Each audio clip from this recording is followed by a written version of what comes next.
Masih. Saya keliling pakai helikopter, di atas itu hasil penambangan setelah tambang dikasih tinggal semuanya. Saya tidak mempersalahkan masa lalu, karena pemerintahan dulu, sekarang dan ke depan itu satu mata rantai. Ada kelebihan, kekurangan, itu biasa. Tugas kita adalah yang sudah bagus kita lanjutkan, yang belum bagus kita sempurnakan. Nah, khusus untuk jaminan reklamasi, kemarin kan ada protes juga itu. 190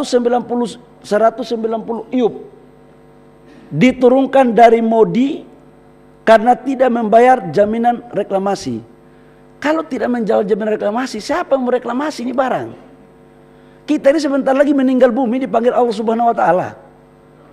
Tapi apakah kita harus tinggalkan kepada anak cucu kita penambangan yang seperti itu? Maka kita tata. Caranya bagaimana? Boleh RKAB kita kasih, tapi yuk bayar dong reklamasi jaminannya. Bang, formulasinya pun sudah kita lakukan. Saya kan mantan pengusaha tambang, mantan bukan sekarang ya, mantan. Ya kalau dia mau ambil 100 hektar dengan cadangan yang banyak, jangan dia bayar reklamasi dengan seadanya saja. Syukur alhamdulillah kalau dia punya hati yang baik, begitu dia selesai nambang, dia melakukan reklamasi. Rata-rata ada juga yang melakukan begitu, tapi tidak sedikit juga yang meninggalkan derita di daerah-daerah itu. Itulah kemudian kenapa saya katakan tidak boleh kayak begini.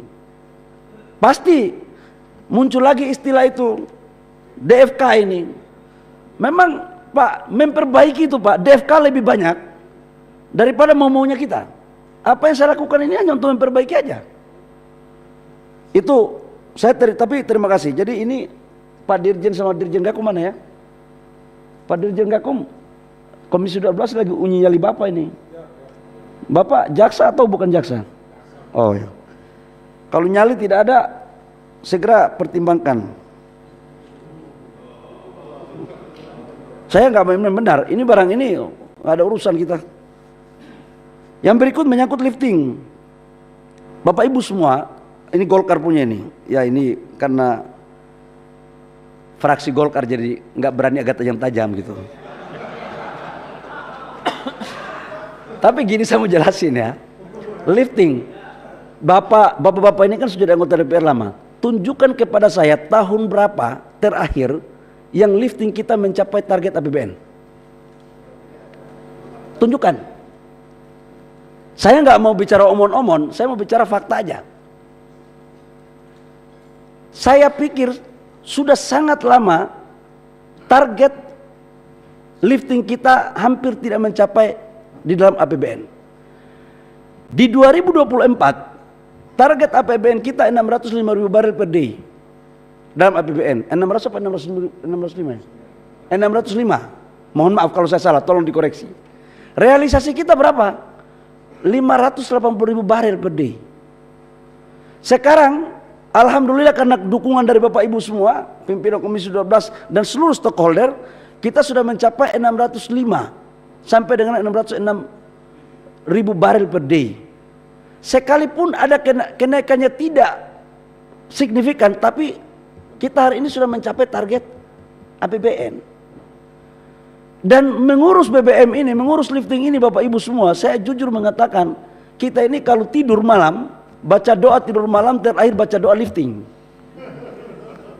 Karena bagi saya, KPI saya yang dipegang oleh Bapak Presiden adalah apa yang ditargetkan dalam APBN, dalam undang-undang APBN. Itu. Dan saya nggak mau pusing. Saya pembantu presiden. Menteri itu pejabat negara pembantu presiden. Bos kita cuma presiden.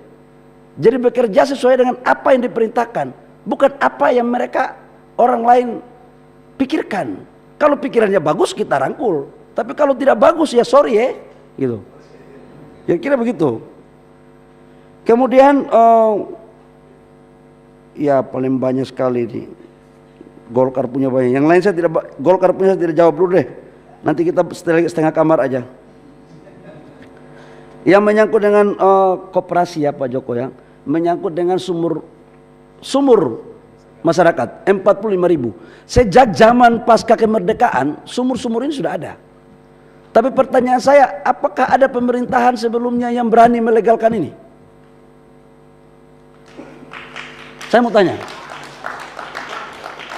Saya mau tanya, di partainya Pak Gundar juga waktu jadi penguasa kan nggak berani juga membuat barang ini. Nggak, fair aja dong, fair. Oh saya juga ada di dalam situ kok. Berapa kali rapat di dalam rapat kabinet, sudah tahu masalah nggak mau diputuskan. Saya izin sama Pak Presiden Pak Prabowo. Apa kata Pak Presiden, perintah Pak Presiden Prabowo?